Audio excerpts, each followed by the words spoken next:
모든 분들 위해 하나님께서 크신 은혜를 부어주실 줄로 믿습니다. 오늘 본문은 예수님께서 공생애를 시작하시는 장면입니다. 저는 성경의 여러 구절들을 좋아하지만 오늘 이 예수님께서 세례 받으시는 이 본문의 말씀은 성경 중에 가장 아름다운 장면, 그리고 우리가 믿는 삼위일체 하나님에 대한 가장 귀한 본문이라고 생각합니다. 하나님께서 오늘 이 말씀을 통해서 우리에게 은혜 주실 줄로 믿습니다. 예수님은 30년간의 평범한 생활을 마치시고 남은 3년간의 공생애를 이제 시작하십니다. 예수님은 30년 준비하시고 3년 동안 사역을 하셨습니다. 예수님은 이제부터 새 일을 행하시려는 출발점에 서 계신다라고 말할 수가 있겠습니다. 우리는 오늘 새해 세 번째 주일을 맞이했습니다. 하나님은 우리 덕춘교회에 새 은혜를 부어주시고 우리 교회를 통해서 새 일을 행해 주실 줄로 믿습니다.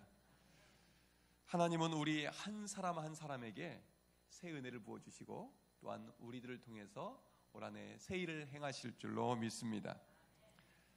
이렇게 새 은혜를 사모하고 새 일을 행하기 원하는 우리 모든 교인들에게 하나님께서 오늘 본문을 통해서 부어주시는 세 가지 은혜의 말씀을 나누고자 합니다. 첫째, 따라해 보시기 바랍니다. 죄 씻음 받음의 은혜. 오늘 본문 21절 함께 읽겠습니다. 시작. 백성이 다 세례를 받을새 예수도 세례를 받으시고 기도하실 때에 하늘이 열리며. 백성이 다 세례를 받을새 예수도 세례를 받으시고. 예수님은 공생의 사역을 시작하시기에 앞서서 세례 요한을 찾아가십니다. 그때 세례 요한은 주의 길을 예비하기 위해서 요단강에서 유대인들에게 세례를 베풀고 계셨습니다. 세례 요한이 베풀었던 세례는 어떤 세례였습니까?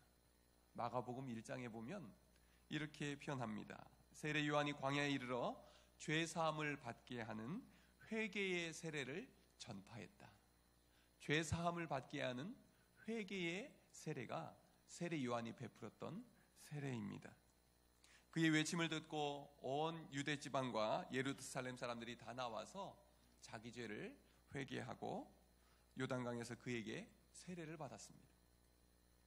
세례 요한에게 나가서 세례를 받는 것은 나는 죄인입니다, 나의 죄를 회개합니다, 이런 의미로 받는 것이었습니다.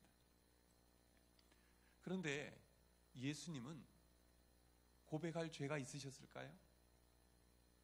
예수님은 죄가 없으신 분이십니다. 예수님은 하나님의 아들이시기 때문입니다. 그런데 이 죄 없으신 분이 왜 세례를 받으러 나가셨을까요? 이 사실이 너무 이해가 안 됐던지 세례 요한은 마태복음 3장 14절에서 이렇게 말씀합니다. 내가 당신에게서 세례를 받아야 할 터인데 당신이 내게로 오시나이까? 어떻게 세례를 주셔야 할 분이 저에게 세례를 받으려고 하십니까? 하고 질문하고 있는 것입니다. 지금 예수님께서 세례를 받으시려 하시는 이유는 자신의 죄를 사함받기 위함이 아닙니다. 반대로 우리의 죄를 사해 주시기 위함인 줄로 믿습니다. 요한복음 1장 29절에서 세례 요한이 자기에게 다가오는 예수님을 보고 이렇게 말합니다. 보라, 세상 죄를 지고 가는 하나님의 어린 양이로다. 예수님이 받으신 세례는 우리의 모든 죄를 지신 어린 양이 되기 위하여서 받으신 세례였던 것입니다. 이 세례는 하나님의 아들이신 예수님이 죄인처럼 되셨다는 것을 만천하에 알리는 고백이었습니다. 동시에 예수님의 세례는 우리의 죄의 대가를 치러주시기 위해서 십자가의 죽음을 감당하시겠다는 결단이기도 했습니다. 그러므로 세례는 죽음을 의미합니다. 세례 받을 때 그 당시에는 강물에 쏙 들어갔습니다. 강물에 들어갔다 나오는 것인데 강물에 들어갔다 못 나오면 어떻게 됩니까? 그것은 죽음을 의미합니다. 나는 죽었다. 그리고 물에서 나올 때 그것은 하나님 주신 새 생명을 얻었다. 이런 의미로 세례를 받았는데 예수님은 지금 그 세례를 받으시면서 내가 이 세상의 모든 죄를 대신 지고 죽겠다 하는 그 결단의 예식이었던 것입니다. 예수님의 공생의 사역은 시작부터 십자가의 죽음을 향하고 있었다라고 말할 수가 있는 것입니다. 예수님이 인류를 구원할 왕으로 오셨지만 자신이 구원할 백성들을 위해 죽으러 오신 왕이었습니다. 이 세상에 왕들을 위해서 죽은 백성들의 이야기는 참 많습니다. 그리고 자기를 위해서 백성들을 희생시킨 왕들도 참 많습니다. 그러나 자기의 백성을 살리기 위해서 죽으러 오신 왕, 자기의 백성을 살리기 위해서 죽으신 왕은 이 세상에 예수님 말고 또 누가 있단 말입니까? 지금 이 세례의 장면은 우리의 죄를 벗겨주시기 위해서 우리의 모든 죄를 온몸으로 짊어지시고 있는 모습입니다. 우리의 죄를 씻어주시기 위해서 자신이 우리의 모든 죄를 온몸으로 다 뒤집어 쓰시는 장면이라고 할 수가 있겠습니다. 그러므로 예수님의 세례식은 우리를 살리기 위해서 십자가의 죽음의 길로 들어서는 진짜 왕의 즉위식이었던 것입니다. 또 예수님께서 이렇게 친히 세례를 받으신 이유가 무엇입니까? 그것은 우리 모두가 세례받아야 함을 모범으로 보여주시기 위함이었습니다. 마가복음의 마지막 장면에서 예수님은 부활하고 승천하실 때 이렇게 말씀하셨습니다. 너희는 온 천하에 다니며 만민에게 복음을 전파하라. 믿고 세례를 받는 사람은 구원을 얻을 것이다. 믿고 세례를 받는 사람은 구원을 얻을 것이다. 우리 예수 믿는 사람들에게 예수 믿는다는 것과 세례를 받는다는 것은 같은 의미입니다. 왜냐하면 세례는 예수님이 친히 명령하셨고 친히 정하셨기 때문입니다. 또한 예수님 자신이 먼저 세례를 받으셨고 세례 받아야 함을 가르쳐 주셨기 때문입니다. 예수님은 몸소 우리가 걸어가야 할 믿음의 길에 본을 보여주셨습니다. 우리가 따라가야 할 길이 되어주셨습니다. 그러므로 아직 세례를 받지 않은 분들은 꼭 세례를 받을 수 있길 바랍니다. 이번 부활절 즈음에도 세례식이 진행이 될 것입니다. 미리 세례 교육도 안내가 될 텐데 이 세례 교육을 받으면서 우리는 믿음을 갖게 되고 예수님이 나를 위해 십자가에서 달려 죽으셨음을 믿고 우리는 구원의 확신을 갖게 될 것입니다. 그리고 그것을 받은 증표로 입증하는 것으로 세례를 받게 되는 것입니다. 이 자리에 계신 분들은 대부분 세례를 받으신 분들이시죠.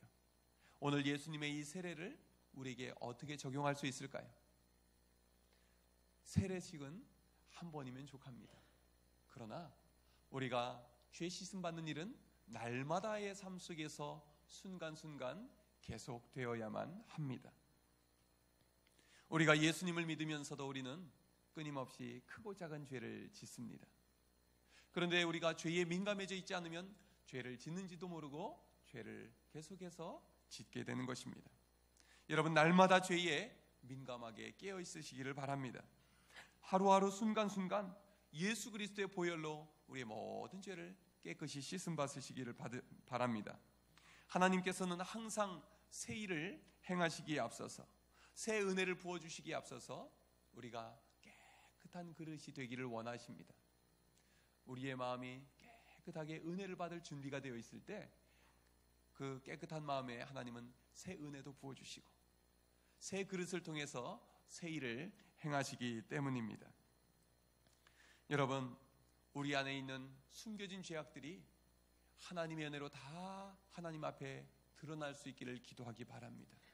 그래서 하나님께서 모든 새 역사를 이루시기에 앞서서는 항상 회개의 역사를 일으키십니다. 우리가 이제 올 한 해 새 은혜를 받기 원하고 하나님께서 우리를 통해 새 일을 행하기를 간절히 원하십니까? 그러면 우리가 먼저 깨끗한 그릇이 될 수 있도록 우리에게 회개의 영을 부어주시고 우리에게 회개의 역사를 일으켜 주시옵소서.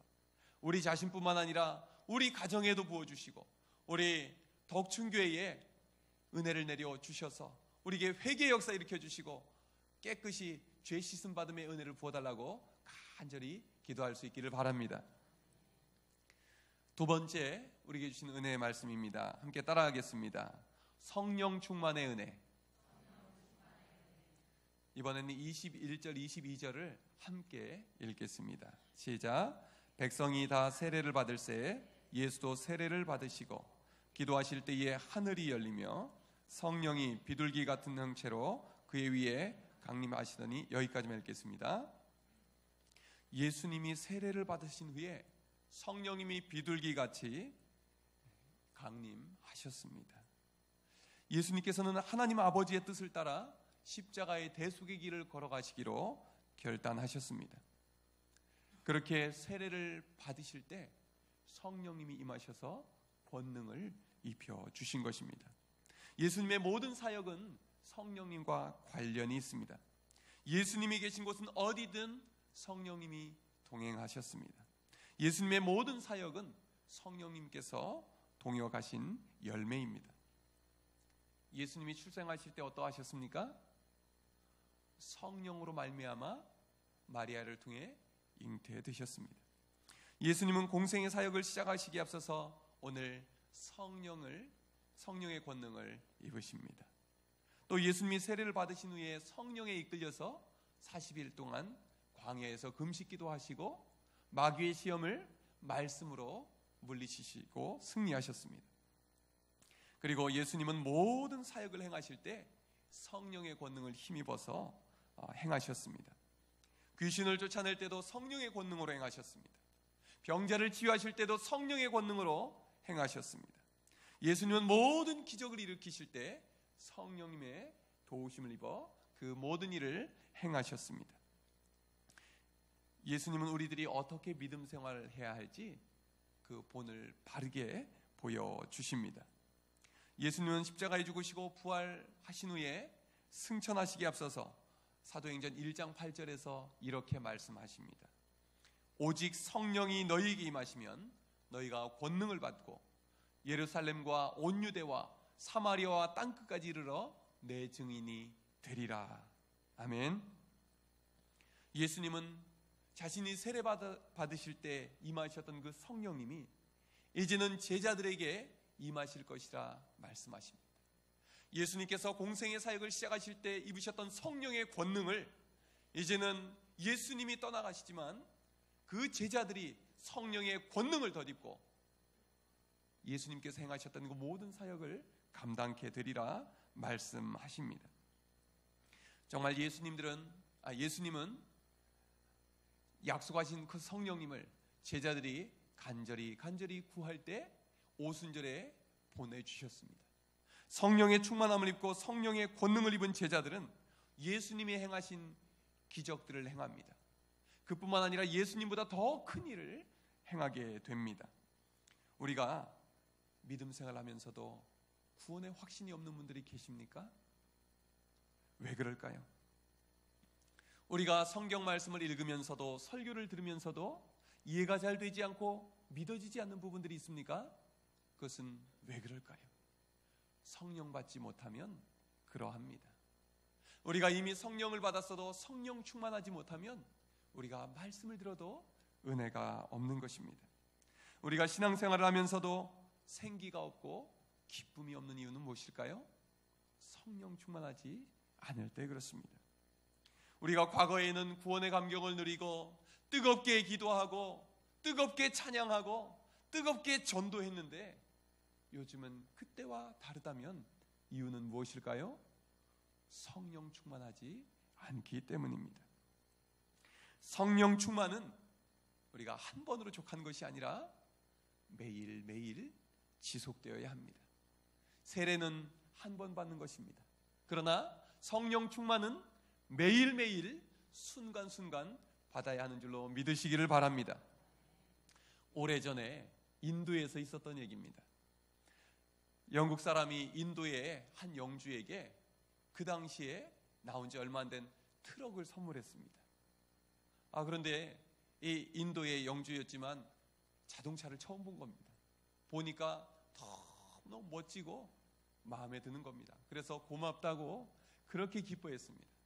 얼마 뒤에 이 영국 사람이 보내준 트럭을 잘 쓰고 있나 하고 거기를 방문했다 깜짝 놀랐습니다. 왜 그랬을까요? 그 트럭을 소를 여러 마리 그렇게 끈으로 연결해서 트럭을 끌고 가게 하는 거예요. 잘 끌려가겠습니까? 그 무거운 트럭이 겨우겨우 움직이지만 제대로 움직이질 않는 겁니다.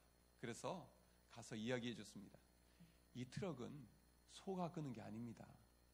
여기에 휘발유를 채워놓고 이렇게 시동을 거시면 움직입니다 하고 거기서 시동을 걸어주니까 부릉부릉 하고 얼마나 힘차게 달리는지, 그리고 거기다 짐을 싣고 또 뒤에 수레를 끌고 모든 일을 이 자동차가 하는 것을 시연해 보여주었습니다.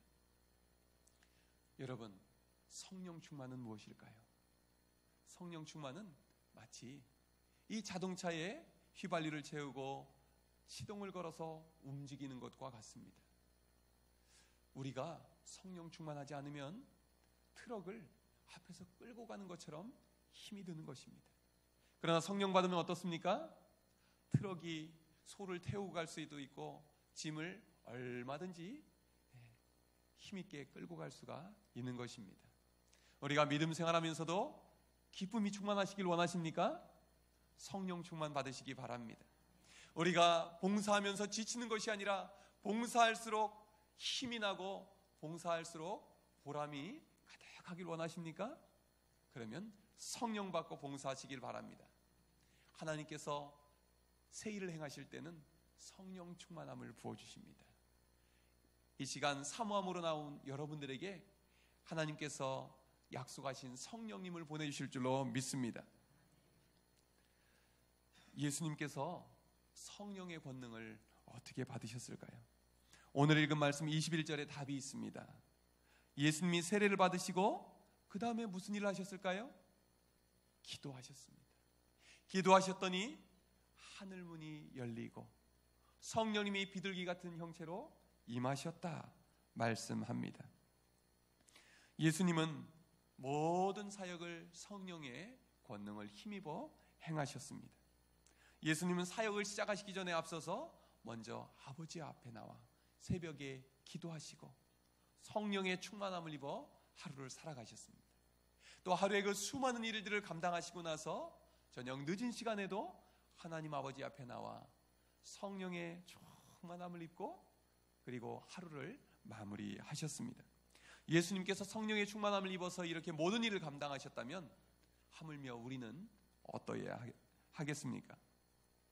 예수님은 부활 승천하시면서 제자들에게 말씀하십니다. 예루살렘을 떠나지 말고 내게서 들은 바 아버지께서 약속하신 것을 기다리라. 요한은 물로 세례를 베풀었으나 너희는 몇 날이 못되어 성령으로 세례를 받으리라. 아멘. 제자들은 이 약속의 말씀을 믿고 모두가 한자리에 모여서 한 마음으로 간절히 기도에 힘썼습니다. 이렇게 성령 받기를 사모하는 그들에게 성령님이 임하셨습니다.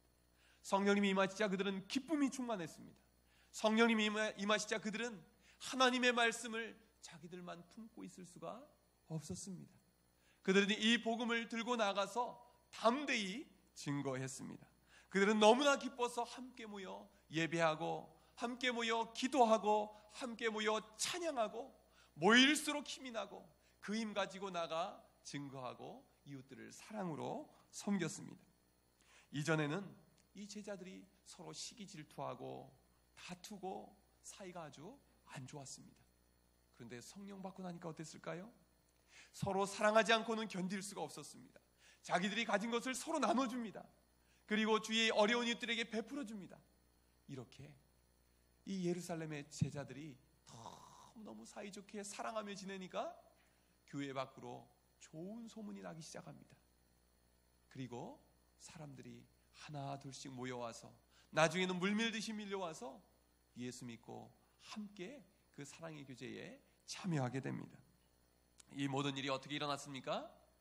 성령 받고 성령 충만하게 될 때 일어난 일인 줄로 믿으시기를 바랍니다. 그래서 교회는 성령 받은 공동체입니다. 우리는 성령 받은 공동체이어야만 합니다. 예수님이 힘입으신 성령님, 예수님께서 보내주시겠다고 약속하신 그 성령님을 보내달라고 우리 모두 간절히 기도할 수 있기를 바랍니다. 성령 체험이 오래전 일이신 분들은 이제 오늘 내가 성령 충만하기 원합니다. 성령 충만을 입혀주시옵소서 기도할 수 있기를 바랍니다. 하나님께서 반드시 우리의 기도에 응답해 주실 줄로 믿습니다. 올해 들어서 하나님께서 우리 교회에 새로운 은혜를 부어주시기로 작정하셨다는 확신이 더욱더 강하게 듭니다. 우리가 주일 오후 찬양 예배 때는 찬양의 은혜가 예비가 되어 있습니다. 또 수요 기도에는 우리가 모여서 뜨겁게 기도하고 있습니다. 또 새벽 기도에는 말씀을 붙들고 간절히 기도하고 있습니다. 여러분, 정말 뜨겁게 찬양하고 뜨겁게 기도하고 은혜 충만한 믿음 생활하기 원하십니까? 하나님께서 예비하신 은혜의 자리로 나오시기 바랍니다. 나오셔서 함께 찬양으로 은혜 받고 기도하며 성령 충만함 받고 또 말씀으로 은혜 충만함 받아 올 한해 하나님께서 보여주시는 새 은혜를 또 새 일을 놀랍게 경험하시기를 주님의 이름으로 축원합니다. 마지막으로 우리에게 주시는 하나님의 말씀은 무엇입니까? 한번 따라해 보시기 바랍니다. 사랑 충만, 말씀 충만의 은혜. 우리 22절 말씀을 함께 읽겠습니다. 성령이 비둘기 같은 형체로 그의 위에 강림하시더니 하늘로부터 소리가 나기를 너는 내 사랑하는 아들이라 내가 너를 기뻐하노라 하시니라. 아멘. 예수님은 공생의 사역을 시작하시면서 세례를 받으셨다 말씀드렸습니다. 그리고 예수님께서 세례를 받으시고 기도하실 때에 성령님이 비둘기같이 임하셨다고 말씀을 드렸습니다. 그리고 성령님이 임하실 때 마지막으로 일어난 일이 무엇입니까? 하늘로부터 하나님 아버지의 음성이 들립니다. 무슨 음성이었습니까? 너는 내 사랑하는 아들이라 내가 너를 기뻐하노라. 아멘. 바로 이 음성은 하나님 아버지께서 사랑하는 아들에게 들려주신 음성이자 우리에게 들려주시는 음성인 줄로 믿으시기를 바랍니다. 예수님께서 이제 공생의 사역을 시작하시면서 세례를 받으시고 하나님 아버지께서 맡겨주신 십자가의 대속의 길을 걸어가시기로 작정하신 순간입니다. 자신이 목숨을 내어놓으시고 본인의 생명을 우리의 생명과 바꿔주시기로 하나님 아버지의 뜻을 따르시기로 결심하신 순간입니다. 그 십자가 죽음의 길을 걸어가는 아들 예수님을 바라볼 때 하나님 아버지의 마음이 얼마나 고맙고 사랑스러우셨겠습니까?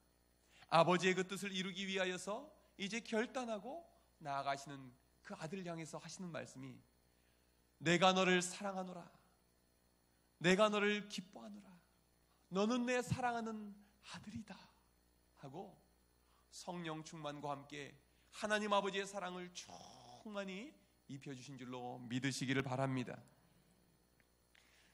저는 이 장면이 성경에서 가장 아름다운 장면이라고 말씀을 드렸습니다. 아들은 아버지의 뜻을 받들어 자신의 생명을 내어놓고 나가십니다.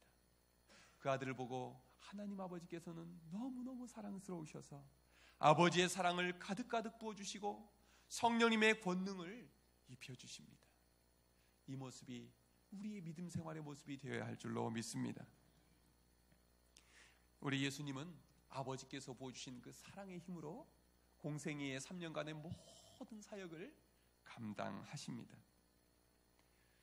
예수님은 아까도 말씀을 드렸듯이 아침에 새벽에 일어나서 먼저 아버지 앞에 나가셨습니다. 그리고 모든 일을 마칠 때에도 아버지 앞에 나가셨습니다. 모든 기적을 행할 때도 아버지 앞에 기도하셨습니다. 그 기도에 우선되는 내용이 무엇이었을까요? 아버지의 사랑을 구한 것입니다. 또 성령의 권능을 구한 것입니다.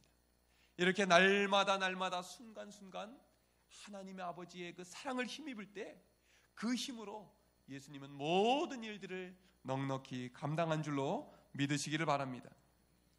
예수님은 마지막에 가장 어려운 길을 걸어가실 때도, 십자가의 고난의 길을 걸어가실 때도 하나님 아버지의 이 사랑을 힘입어 걸어가신 줄로 믿습니다. 아버지께 받은 그 사랑 때문에 그 제자들을, 배신하는 제자들을 발을 닦아주면서도 끝까지 사랑하셨다 말씀하셨던 것입니다.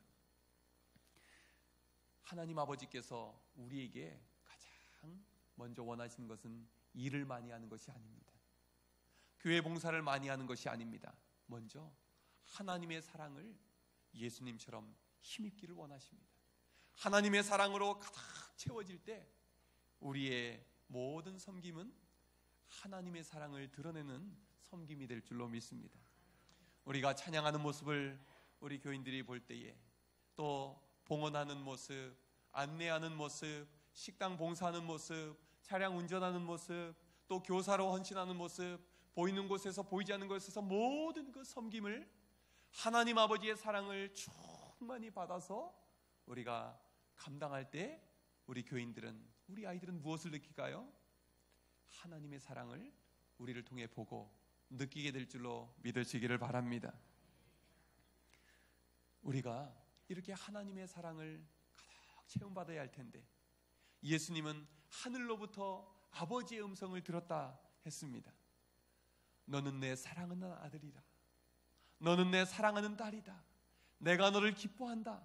이 하나님의 음성을 우리가 매일매일 들으며 그 사랑을 공급받으며 살아간다면 얼마나 좋겠습니까? 어떻게 하면 우리는 하나님의 음성을 듣고 하나님의 사랑으로 체험받을 수가 있을까요?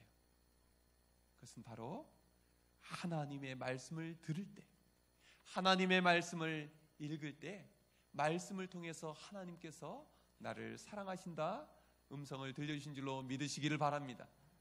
어떤 분들은 기도하다 하나님의 음성을 들었습니다, 그런 분들도 계세요. 물론 그런 경우가 있지요. 그러나 지극히 특별하고 또 드문 경우입니다. 하나님은 우리에게 이미 주신 이 말씀을 통해서 하나님의 사랑의 음성을 들려주신 줄로 믿으시기 바랍니다. 말씀을 들으면서 이것은 나에게 주시는 말씀이야, 어떻게 내 이야기를 그렇게 잘 알고 나에게 꼭 필요한 말씀을 주시지, 이런 마음이 혹시 드십니까?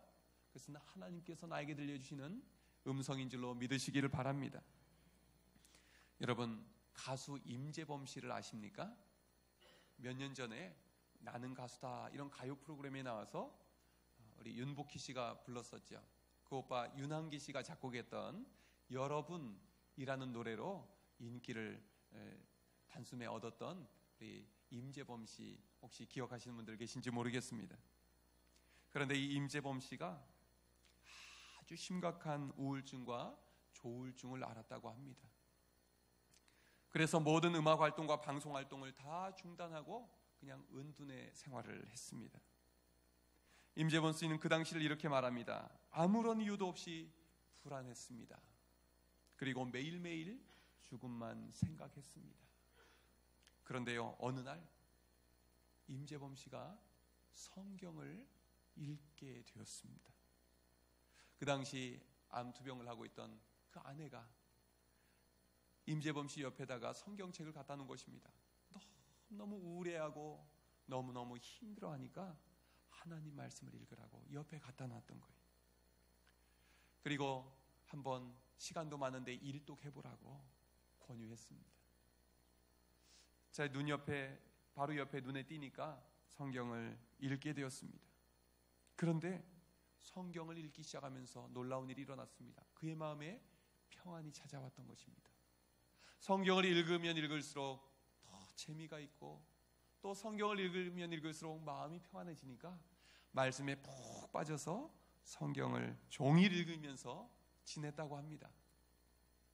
그리고 임재범 씨는 우울증에서 벗어나게 됩니다. 그는 자기가 우울증을 이겨낸 힘을 이렇게 말합니다. 하나님을 향한 믿음 하나 때문이었습니다. 임재범 씨가 작년에 아까 말씀드린 여러분이라는 노래를 작곡한 윤항기, 지금 목사님이시죠? 윤항기 목사님을 만나서 한참 이야기를 하고 돌아갔다고 합니다. 만나서 노래 얘기도 했지만 성경 말씀 읽으면서 은혜 받은 이야기, 또 하나님의 그 사랑을 느낀 이야기, 그렇게 간증을 한참 나누고 돌아갔답니다. 그런데 그 윤항기 목사님이 임재범 씨에 대해서 이렇게 말했습니다. 임재범 씨는 목회자인 저보다 하나님을 더 사모하는 독실한 크리스찬입니다. 아내와의 암투병과 경제적인 궁핍 속에서도 전적으로 하나님을 의지했습니다. 임재범 씨 아내는 암투병 끝에 작년에 하나님 품에 안기게 되었습니다. 그러나 그의 아내는 임재범 씨에게 하나님의 말씀을 선물해 주었고, 이후의 모든 고난을 넉넉히 이기고도 남을 하나님의 사랑을 선물해 주고 하나님 품에 먼저 떠나갔습니다. 여러분, 이 놀라운 변화가 어떻게 가능했을까요? 하나님의 말씀을 만날 때 가능했습니다. 하나님의 말씀을 읽고 하나님의 말씀을 묵상하고 그 말씀을 붙들고 기도할 때 하나님의 사랑이 그에게 가득가득 부어진 줄로 믿으시기를 바랍니다. 여러분, 우리가 성령 충만을 받는 비결은 무엇일까요? 우리가 하나님의 사랑으로 충만함을 입는 비결은 무엇일까요? 그것은 하나님의 말씀 안에 거하는 삶인 줄로 믿으시기를 바랍니다. 지금 하나님의 말씀을 새해 들어서 열심히 읽고 계신 분들이 많이 계시죠? 계속해서 말씀을 읽어 나가시기 바랍니다. 아직 시작하지 못하신 분들이 계십니까? 우리 교회에서 성경 일독표를 나눠드렸는데 아직 못 받으신 분들은 받아가시고 이제 오늘부터 시작해 보시기 바랍니다. 나 혼자도 읽고 가족들도 함께 읽고 하나님의 말씀을 붙들고 하나님을 말씀을 의지하여 살아갈 때 하나님께서 우리에게 말씀해 주실 것입니다.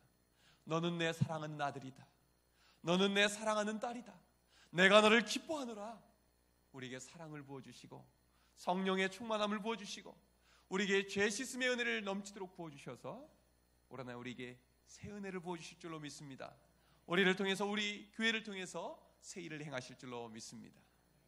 기도하겠습니다.